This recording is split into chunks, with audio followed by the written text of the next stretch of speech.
Il tuo modo di vedere il museo? Dinamico, innovativo, interattivo. Un museo. È la nostra storia. Cos'è un museo?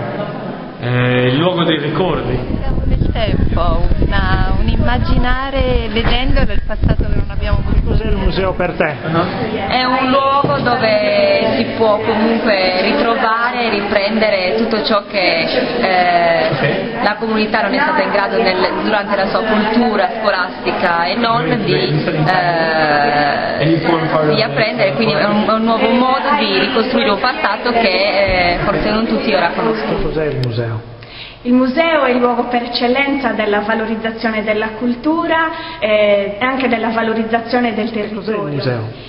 Il museo deve essere, secondo me, un luogo dove si conserva la cultura, ma la si deve rendere fruibile con un approccio molto dinamico, attivo e reso fruibile per la totalità della tipologia degli utenti. Che cos'è il museo?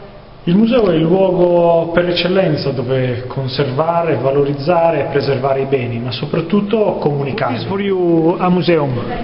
The museum is a space of inter-exchange between where maybe something is important and there's a necessity to put it on display and to teach and preserve whatever it is, whether it be something about art, something about natural history, so forth, on display.